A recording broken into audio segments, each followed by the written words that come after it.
Hi everyone, here is the Divine Intimacy reading for the 20th Saturday after Pentecost. So, the week of the 21st Saturday after Pentecost. Here is the act as the presence of God. By the way, this meditation is named Human Quality and Apostolic Charity. The act as the presence of God. Melt my heart, Lord, in the flame of your charity. Here are the meditations. The apostolate is the expression and the fruit of caritas apostolica, that is to say, of love of God and neighbor, which has increased until it has become zeal for souls. But besides this essential aspect of the charity which must animate the apostle, there are secondary aspects. We might almost say human ones. They are, nevertheless, of great importance, since they permit the apostle to exercise influence over souls.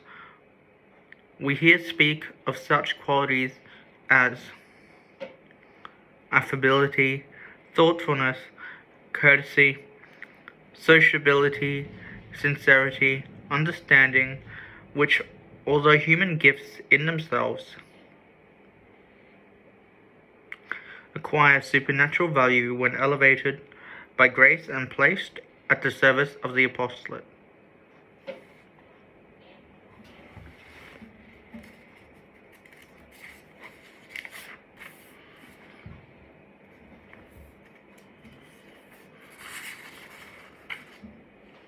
It is a matter in substance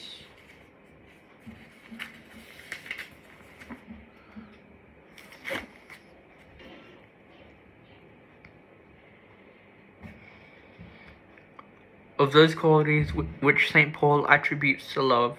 Charity is patient, is kind, is not provoked to anger, thinketh no evil, rejoiceth with the truth. It is not sufficient to love souls in the secret of our heart, working and sacrificing ourselves for them. This love must also be manifested exteriorly by an agreeable and pleasant manner, in such a way that those who approach us may find themselves loved and consequently encouraged to confidence and to trust. A rude, brusque, or impatient manner might cause some to go away offended and perhaps even scandalized. The apostle may well have a heart of gold, rich in charity and zeal, but if he maintains a rough and sharp exterior, he closes access to souls and considerably diminishes the good he could realize. The saints, while being very supernatural, never neglected these human qualities of charity. St. Francis de Sales liked to say that, as more flies are attracted with a drop of honey than with a barrel of vinegar, so more hearts are conquered by a little sweetness than by rough manners. And Saint Teresa of Jesus, who wished her daughters to be united by the bond of supernatural charity, did not believe it superfluous to make recommendations of this kind. The holier you are, the most sociable you should be with your sisters, although you may be sorry if all your sisters' conversation is not just as you would like it to be. Never keep aloof from them if you wish to help them and to have their love. We must try hard to be pleasant and to humor the people we deal with. Way 41. 41. This is very useful advice for anyone who wishes to win souls for God. Number 2. Concerning natural qualities employed in the service of apostolic charity, we can meditate fruitfully on the exhortation addressed by Pius XII to a group of religious men. Before the young religious, and this could be said of the apostle, becomes a shining example, let him study to become a perfect man in the ordinary everyday things. Let him learn, then, and show by his works the dignity proper to human nature and to society. Let him regulate his countenance and hearing in a dignified manner, and be faithful and sincere. Let him keep his promises. Let him govern his acts and his words. Let him have respect for all and not harm the rights of others. Let him endure evil and be sociable. As you well know, the virtues called natural are raised to the dignity of the supernatural life, chiefly when a man practices them and cultivates them in order to become a good Christian and a worthy herald and minister of Christ. September 1951. There is, therefore, no reason to believe that an antagonism exists between the plenitude of this supernatural life, union with God, and the plenitude of human virtue, deriving from a right development of the natural virtues. We must remember that grace does not destroy nature, but elevates it.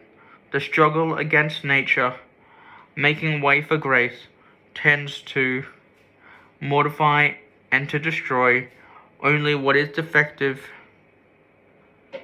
in nature, leaving intact the good qualities and powers to be raised and transferred to the supernatural plane. Grace, and consequently the Christian life, greatly respects and uses all human values. Moreover, how could we believe that the supernatural destroys nature when the latter, no less than the former, is the work of God, the fruit of his wisdom and of his infinite goodness? In raising man to the supernatural plane, God did not intend to destroy in him what had already been created, but only to sublimate and to elevate it. In the light of these principles, we understand why it has been said that the apostle, as well as the priest, must be a perfect gentleman, Cardinal Newman. We also grasp why the saints are the more perfect men, in the sense that they have carried the natural virtues to their highest perfection and sublimation. It follows that the saints are more capable than others of surrounding men with amiability, delicacy, and understanding, while loving them with a purely supernatural love. Thus they more easily win their hearts. This perfect courtesy, ever self-possessed, even with the importunate, and even in moments of weariness, can only flow from great supernatural virtue and delicate charity. Here is the colloquy. O Lord, if I speak with the tongues of men and of angels and have not charity, I am become a sounding brass, or a tinkling cymbal. If I should have the gift of prophecy, and should know all mysteries and all knowledge, and if I should have all faith, so that I could remove mountains, and have not charity, I am nothing. And if I should distribute all my goods to feed the poor, and if I should deliver my body to be burned, and have not charity, it would profit me nothing.